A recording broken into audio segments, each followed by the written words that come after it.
Hello and welcome to a quick video on my latest base building strategy in Factorio. So this is a quick little factory I was just working on, and as you can see I've literally just started. I just finished researching plastics. Anyway, to show you the factory, this is it.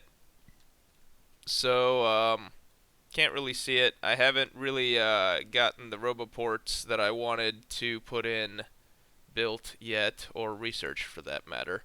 But eventually there should be a roboport in the middle of that, and I'm thinking and using circuits to control the amount of robots in the roboport based on just the amount of circuits in the network, because you get four little openings right here, so you could put like two inserters for a construction logistic bot that are circuit operated into the robot port, and then you could do two that are out for construction and logistic bots as well.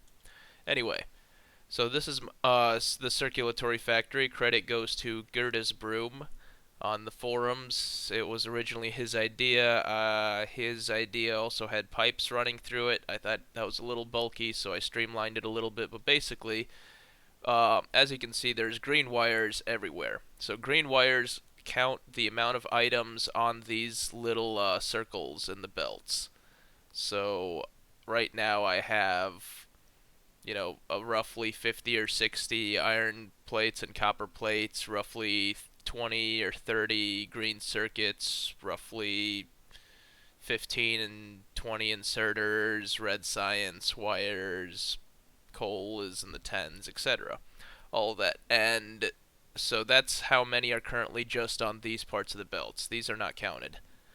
And then here I have an arithmetic combinator, which takes the green input, multiplies it by -1, outputs it as red output.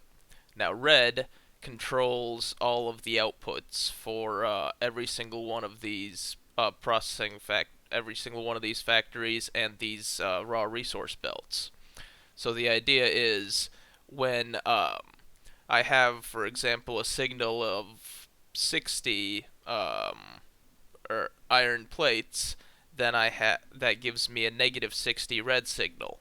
Then here I have two constant combinators which are outputting a signal, in this case 50 iron plates, 50 copper plates, 20 steel plates, which basically artificially raises the red, and then these are set to turn on whenever the red signal is greater than 0.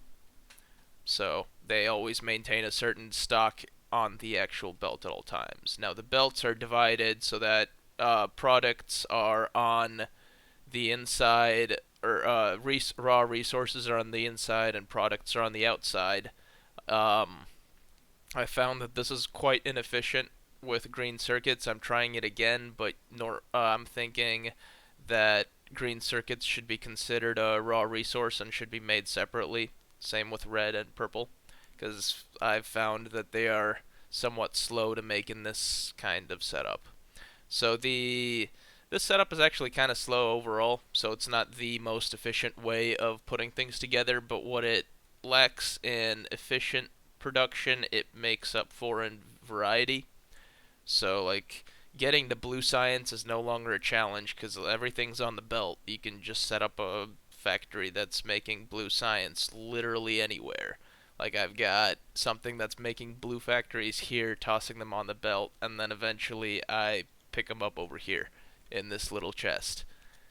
And at any given point, there's probably a few of them. There's one on the belt somewhere right now, and I don't know where it is. And eventually, it's gonna make its way through here, and it's gonna get filtered out.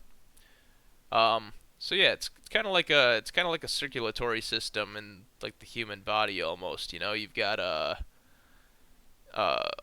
you've got all of these buffer systems in place, and you keep a certain amount of certain nutrients in your blood at all times just to keep you alive, just because that's what needs to go to your cells, and then your cells use it up and then make metabolites which get pulled out. In this case, I guess ammo, steel, belts, and blue factories are metabolites. Also makes defending easy because you just put a turret with a inserter onto a belt somewhere, and as long as you got ammo being made somewhere in your system, it's going to get there at some point. Like these turrets, they're all full of ammo at this point.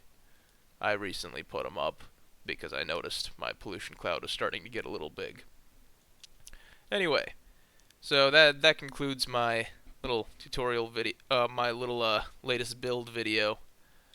Like, share, subscribe, comment, whatever. Maybe I'll make another Let's Play. Bye!